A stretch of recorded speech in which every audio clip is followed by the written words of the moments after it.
इंदौर शहर के राऊ तहसील में सेमवायोटेक फॉर्मोलेफ प्राइवेट लिमिटेड कंपनी पर गंभीर आरोप लगे हैं। आपको बता दें, कंपनी पर पुलिस विभाग की जमीन पर कब्जा कर गार्डन और पार्किंग बनाने का मामला सामने आया है। सोमवार शाम कंपनी के कर्मचारियों ने कोर्ट का आदेश दिखाकर 40 वर्षों से रह रहे मालवीय परिवार का मकान बिना किसी तहसीलदार और थाना किशनगंज को सूचना दिए तोड़ दिया।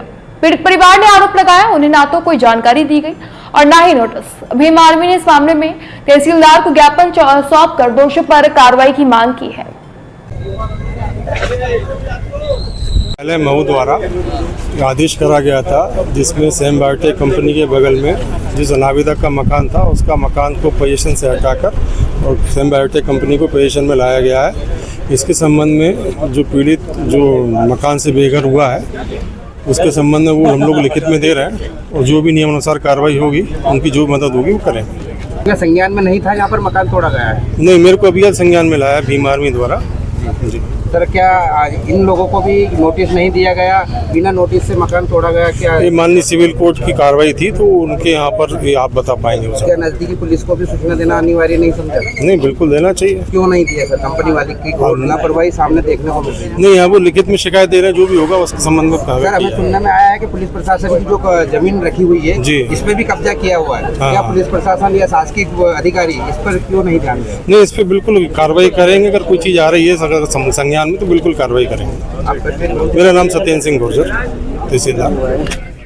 हमारे साथ ये हुआ सर, हम घर पे नहीं थे, हमारे वो 4 पुलिस वाले आए, उन्होंने बोला कि हम कोर्ट से आए। तो हमने बोला हमको थोड़ी मोहलत दे दो, नहीं कि बोले 1 मिनट की मोहलत नहीं मिलेगी। तो मैंने कहा हमारे बेटे को तो ले आन दो। बस हम इसको लेने गए तब तक हमारा मकान तोड़ दिया। तो मकान में जो सामान वगैरह रखा था कुछ भी खाली नहीं करा? हमने कुछ भी नहीं करा, मेरे को कपड़े भी नहीं बदलने दिए थे। मेरी मिसेस को कपड़े तक नहीं बदलने दिए। मकान आपका? ये कंपनी के कर्मचारी। तो पुलिस प्रशासन का सहयोग रहता है इसके अंदर? कोई भी नहीं था, कोई भी नहीं था। तो इन लोगों ने अपने कंपनी के आदमी से तोड़वाया? अपने कंपनी के आदमी से इन्होंने कानून का उल्लंघन किया। आप इंदौर प्रशासन से क्या चाहते हैं? हम चाहते हैं हमारा मकान मिलना चाहिए, न्याय मिलना चाहिए हमको। तो कब का घटनाक्रम है ये? मतलब आपको कुछ जानकारी थी पहले से इस विषय में? कुछ कोई जानकारी नहीं। ऐसे तो कोई जानकारी में तत्काल आपका मकान तोड़ दिया? जी साहब। क्या घटनाक्रम हुआ आपके साथ? सर, मेरे साथ में ये घटनाक्रम हुई। मैं पुलिस लाइन में नौकरी करता हूँ, नर्मदा लाइन का पानी देता हूँ। मैं पानी देने के बाद में मतलब मैंने कि घर आया, घर आने के बाद में मेरी मिसेस के साथ में मतलब मैंने कि कोरट से 2 व्यक्ति आए। उन्होंने मेरे से पूछा कि बोले मांगीलाल जी आपको मकान खाली करना पड़ेगा। मन के साहब मकान कैसे खाली करना पड़े, मेरे को सोचना नहीं। तो मन के मकान मेरे से कहा, मैं विकलांग आदमी हूँ, मैं क्या खाली कर सकूंगा। मन के मेरे बच्चे को लेके आता हूँ मैं, मतलब मैंने कॉलेज की गाड़ी चलाता है तो मैं मन के लेके आता हूँ। तो मन के सर मैं मतलब मेरी मिसेस और हम तो जानते थे, तो मेरी मिसेस को कपड़े भी नहीं पहनने दिए सर। उन्होंने धरना मैंने घर में रख दिया, ने दरवाजा भी नहीं लगाने दिया।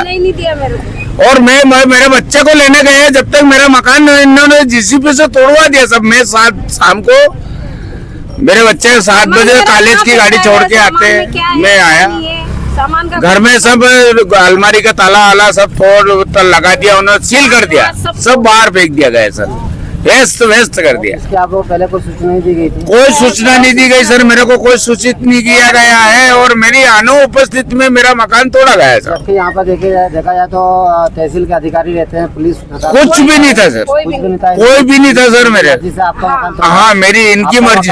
कितने वर्षों से आप रह रहे हैं? 40 साल सर, 83 से रह रहा हूँ। तो आपका मकान आपका खुद का है क्या? मेरा खुद का मकान है, पंचायत के थ्रू मेरे को भवन का प्रमाण पत्र 83 से और अनुमति भी मकान की बनाने की दी थी जब मैंने मकान बनाया। यस। इंदौर प्रशासन से क्या न्याय की आशा करते हैं? मैं इंदौर प्रशासन से न्याय की ये आश्वासन करता हूँ, मेरे को न्याय दिया जाए। देखा जाता है आपने शासकीय सेवा की है जी, परिणाम इस तरीके से आपको मिल रहा है। जी साहब। मतलब आज एक पुलिस विभाग में आप इतने साल सेवा देने के बाद आपको इस प्रकार से? मैं 40 साल से कर रहा हूँ सर। 40 साल से पुलिस विभाग में रहने के बाद भी तो इस तरीके का दिन देखना पड़ रहा है? जी साहब। और बिना पुलिस प्रशासन और बिना किसी की सहमति के बिना इन लोगों ने डायरेक्ट मेरा मकान, और मेरी उपस्थिति में नहीं, हम तो थे ही नहीं, कोई भी नहीं, मेरी उपस्थिति में कोई भी नहीं जी। बिगर उपस्थिति में इन्होंने मतलब मैंने की जीसीबी कहा, मालूम किसकी जीसीबी मंगवाई और इन्होंने अपनी कंपनी के वर्कर से मतलब मेरा मकान खाली करवा दिया। मकान में कुछ सामान था? हाँ मकान था, मेरे सामान में रकम थे? सब पैसे थे, रकम थे, 5 कुंटल 6 कुंटल गेहूं भरे हुए थे। मेरी वाइफ की 3 किलो चांदी थी। आपकी वाइफ की 3 किलो चांदी थी। कोई मतलब यहाँ से या तो मकान में दबी है, चोरी हो गई होगी, कुछ भी होगा सर। अब मैं तो था नहीं ना। तो इसके आपने लिखित शिकायत दी थाने पर? थाने पे अभी नहीं दी सर, मतलब मैंने पहले FIR करी थी मैंने। जी साहब। ये मतलब ठीक है, आप न्याय की आशा रखते हैं? Yes sir. बताइए, यहाँ पर इन पीड़ित परिवार के साथ जो घटनाक्रम हुआ और पुलिस विभाग में 40 साल देने के बाद में, अपने जीवन का अमूल्य समय देने के बाद भी आज इनको इनके घर से बेघर होना पड़ी इस तरीके से, आप क्या कहना चाहेंगे? देखिए, घर से बेघर करना तो किसी के हाथ में नहीं है। संविधान है, कानून है देश के अंदर। बाबा साहब अम्बेडकर का लिखित संविधान है, जिसमें धारा 300, 301 और अधिनियम 2013 ये कहता है कि अगर किसी का भी घर तोड़े तो उसे वैकल्पिक व्यवस्था करा के देना जरूरी है। प्लस अगर कोई कोर्ट से व्यक्ति आया है तो पहले SDM तहसीलदार को सूचना दे, और प्राइवेट कंपनी के जो भी कर्मचारी है वो किसी भी घर के सामान को हाथ नहीं लगा सकते हैं। इन्होंने लगाया है, इन पे FIR बनती है, जो हम FIR करवाएंगे। और मकान तोड़ के अगर आप तोड़ते हैं तो मकान बना के आपको देना है या उसकी वैकल्पिक व्यवस्था व्यक्ति की रहने की करवाना है।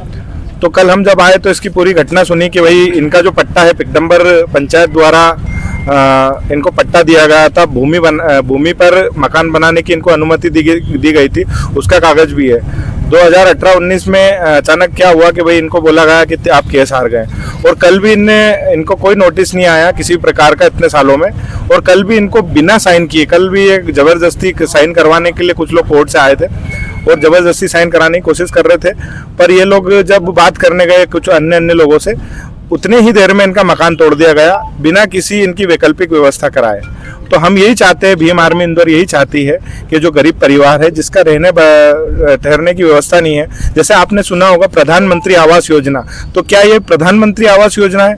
आज हमारे महू शहर के अंदर डॉक्टर अंबेडकर नगर महू, जो बाबा साहब अम्बेडकर की भूमि है, बाबा साहब अम्बेडकर जो संविधान जिनने लिखा है, आप ये बताइए कि उस भूमि पर आज रक्षा मंत्री आए हुए हैं, क्या यही रक्षा आप भारत देश के गरीब दलित आदिवासी पिछड़ों की कर रहे हैं? आज इनकी रक्षा कौन करेगा? आप ये बताइए। बहुत बड़ा सवाल है प्रशासन पे, यहाँ की मौजूदा सरकार पे, यहाँ के विधायक पे, मंत्री पे, सभी पे सवाल उठता है, और सभी प्रशासनिक अधिकारियों पे सवाल उठता है कि बिना किसी वैकल्पिक व्यवस्था के इनका घर कैसे तोड़ दिया गया, और एक प्राइवेट कर्मचारियों ने इनके घर को कैसे खाली किया, और घर को कैसे तोड़वाया। एक बात और आप बताइए, जैसे कि कहीं देखा गया कि जिधर रिटायर्ड फौजी है, देश के पुलिस जवान है, और इनको रिटायरमेंट के बाद इस प्रकार की परेशानियों का सामना करना पड़ता है, इस बारे में आप प्रशासन से क्या चाहते हैं? देखिए, क्या होता है कि जब फौजी है और जो हमारे मजदूर भाई हैं, जब कुछ अच्छा काम करते हैं, किसी की जान बचाते हैं, हमारे भारत देश की रक्षा करते हैं, तब तो इनको सरकारें पीठ थपथपाती है। पर जब इनकी रक्षा की बात आती है, जैसे कि आज इस परिवार को देखिए आप, इनके ये कल से रो रहे हैं, भोजन नहीं किया है, कल रात को भी मैं 2 बजे तक इनके साथ था। इनकी वैकल्पिक व्यवस्था तो कराना ठीक है, इनको कोई पानी तक का पूछने नहीं आया है। तो ये मानवता हमारे देश में रह गई है। हमारे भारत देश में हम तो कहने को तो हम स्वर्णिम जयंती मनाने पे हैं और अमृत महोत्सव मनाने पे हैं, पर अमृत नहीं, ये विश्व का एक महोत्सव मनाने की कगार पे कि हमारे देश में आज गरीबों की, दलितों की, आदिवासियों की, पिछड़ों की ये स्थिति है। एक बात बताइए, जैसे इनका सामान का जो नुकसान हुआ, इनको अपना सामान देखने तक नहीं दिया गया है, और बताया गया कि 3-4 किलो चांदी भी थी, गेहूँ थे इनके, तो ये सामान तो इनका अधिकार है, इनको दिया जाना चाहिए। ये तो इस पे लूट की धाराएं लगना चाहिए, क्योंकि प्राइवेट कर्मचारी किसी प्रकार से इनके घर का सामान नहीं निकाल सकता है। इन लोगों पे लूट चोरी की धाराएं लगना चाहिए। जो प्राइवेट कर्मचारी जिन्होंने निकाला है, उनका नाम, महिला जो बैठी हुई हैं, हमारी माता बैठी हुई हैं, उनको सबका नाम पता है। इनके ऊपर लूट चोरी की धाराएं लगना चाहिए, तभी जाके मैं यहाँ से उठूंगा, नहीं तो बैठे रहूंगा, चाहे मुझे रक्षा मंत्री से यहाँ मिलने जाना पड़े। सामान अगर ये जाते हैं, वो सामान बराबर नहीं होता है, इनको नहीं मिलता है, उसके लिए क्या? तो हम लूट चोरी की धाराएं इसमें लगवाएंगे, क्योंकि इनकी ही गलती से भाई, जब गैर मौजूदगी में, जब परिवार की गैर मौजूदगी में आपने घर तोड़ा है, आपने सामान को जब निकाला, तो आप प्राइवेट कर्मचारी है, आप सरकारी कर्मचारी अगर आते निकालते, एक राजी मर्जी से लिखित एक नोटिस मिलता है, सो नोटिस जारी होता है, उसमें साइन होती है, उसके बाद सामान निकाला जाता है, घर को तोड़ा जाता है। इन्होंने ऐसी कोई प्रक्रिया नहीं की है और परिवार के साथ बेईमानी की है। यहाँ पर मतलब पुलिस थाना प्रभारी द्वारा कुछ कहा गया है कि थाना प्रभारी महोदय का कहना है कि भाई तहसीलदार महोदय से मिले, तो हम तहसीलदार पटवारी से क्यों मिले, तहसीलदार पटवारी से ये क्यों नहीं मिले जाके? तो हम चाहते हैं कि सब यही आए अधिकारी, हम इनके जो मालिक है इनसे भी यही बात करें और हम एसडीएम साहब से भी यही बात करें, तहसीलदार पटवारी जी से भी यही बात करें, वो हमें कानून बताए, फिर हम उन्हें कानून बताते हैं कि कानून क्या है और कानून की व्यवस्थाएं क्या है, संविधान कैसे चलता है, देश कैसे चलता है। मुझे एक बात बताइए कि एक जगह महू का ही मामला है, किसान अपनी जमीन मुक्त कराने के लिए पुलिस प्रोटेक्शन मांगता है कि पुलिस रहेगी तो एसडीएम महोदय और तहसीलदार महोदय के कर्मचारी, पटवारी, आरआई उनकी जमीन जब्ती करवा पाएंगे, लेकिन उस व्यक्ति को पुलिस प्रशासन का सहयोग नहीं मिलता है। ये राजनीतिक पार्टियों का षड्यंत्र भी हो सकता है और कई पैसे वालों का दबाव, जैसे आपने इस परिवार को देखा होगा कि करोड़पति एक फैमिली है जिसकी कंपनी है ये, तो ऐसे पैसे वालों के दबाव में जो चीजें होती है सब ये इस कारण से होती है और प्रशासन भी इनके दबाव में कार्य करता है, मुझे ऐसा संदेह है। विशाल मुकेश करोसिया, भीम आर्मी जिला अध्यक्ष। यहाँ पर जो बताया गया है कि जो उनका मकान टूटा है उसमें पुलिस प्रशासन भी मौजूद थी, ये हम नहीं बता रहे हैं, यहाँ के कर्मचारी बता रहे हैं। तो ये अगर ये बता रहे हैं तो ये सीसीटीवी कैमरा हमें लाके दे दें, हम मान जाएंगे। किशनगंज थाना पुलिस अगर होगी और तहसीलदार महोदय राव होंगे और एसडीएम महोदय राव होंगे, पटवारी महोदय राव होंगे, तो मैं इनकी बात को मान जाऊंगा। पुलिस प्रशासन का बोल रहे हैं, पुलिस प्रशासन का ये बोल रहे हैं, मुझे वीडियो लाके दे देंगे, नहीं तो पुलिस प्रशासन बता दें। यहीं पे थाना प्रभारी महोदय कुलदीप खत्री जी जो हैं टीआई साहब, वो बैठे हैं, वो मुझे बता दें कि मेरे थाने से 4 जवान आए थे, मैं उनकी बात को मान जाऊंगा।